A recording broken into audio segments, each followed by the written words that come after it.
The quality and effectiveness of leadership within a company is probably one of the main differentiators between companies that scale rapidly and successfully and those that don't.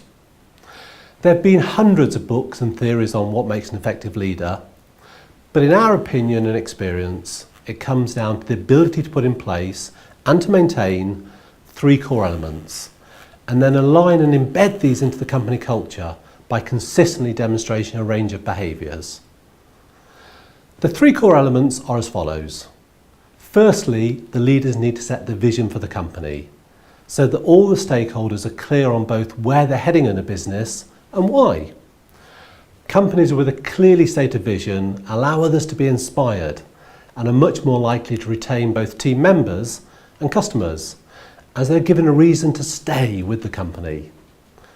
Stakeholders of all varieties like to be associated with a cause and a purpose, and a well-articulated and time-frame vision gives them both of those. The second core element of the leadership that needs to be in place is a set of company values, which in simple terms explains the way we do things around here. Company values give team members something to aspire to on a daily basis, and something for the company culture to be crafted around.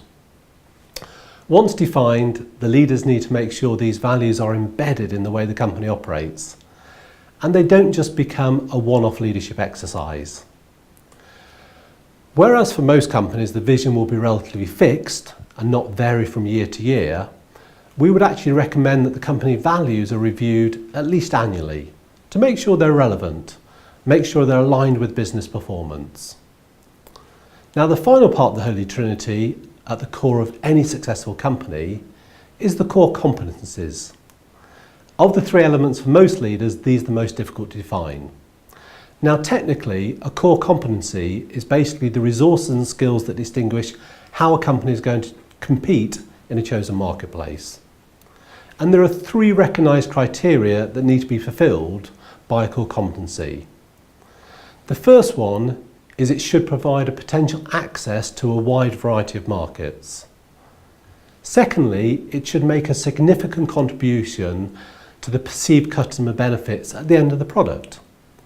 Finally, it must be difficult to imitate by competitors. Of the 3 core elements, the core competencies are most likely to be iterated over time.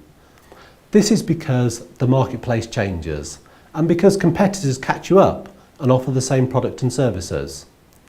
So the leaders need to be constantly reviewing these to ensure that they maintain their competitive advantage that has given them the growth they've got and the current profitability. It's easier for both existing and potential customers to recognise how you're different from the customers, the more successful you'll be at retaining and attracting both customers and team members. Now, these elements sit at the heart of all great companies, but they need to be kept relevant by the leaders, who can do this by adopting the following range of behaviours. Firstly, they must always put the values of the company before the needs. It is their responsibility to make sure the values are present and adhered to in all aspects of the company's operations and interactions. They need to hold both themselves and their team accountable to these values regularly. Secondly, they need to empower their team to take on some of the responsibility of the company's performance. Leaders, in our opinion, need to be focused on strategic thinking and planning that will enable the company to reach its vision. But in order to be afforded both the time and space to do this, they must empower those below them to take on the day-to-day operational responsibility. They need to be comfortable with delegated decision-making and performance management based on metrics rather than personal observation.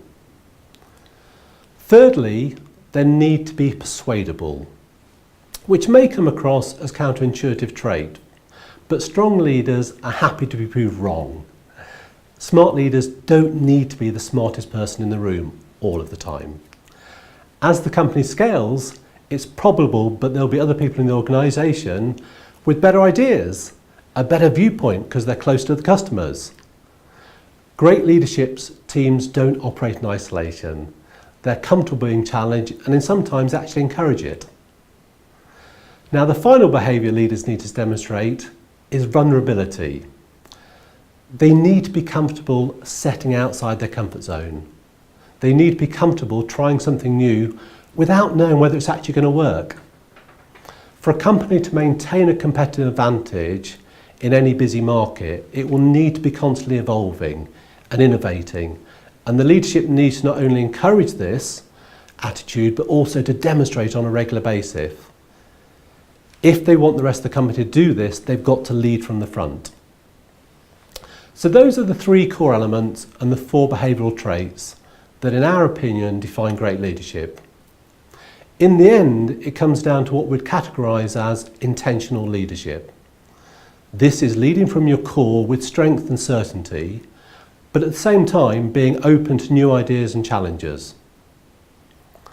At Flucture, we will keep those leading the company accountable and challenge them to the best leader they can be. As we know, leadership is more about nurture than nature, and with the mindset, leadership can be an acquired skill.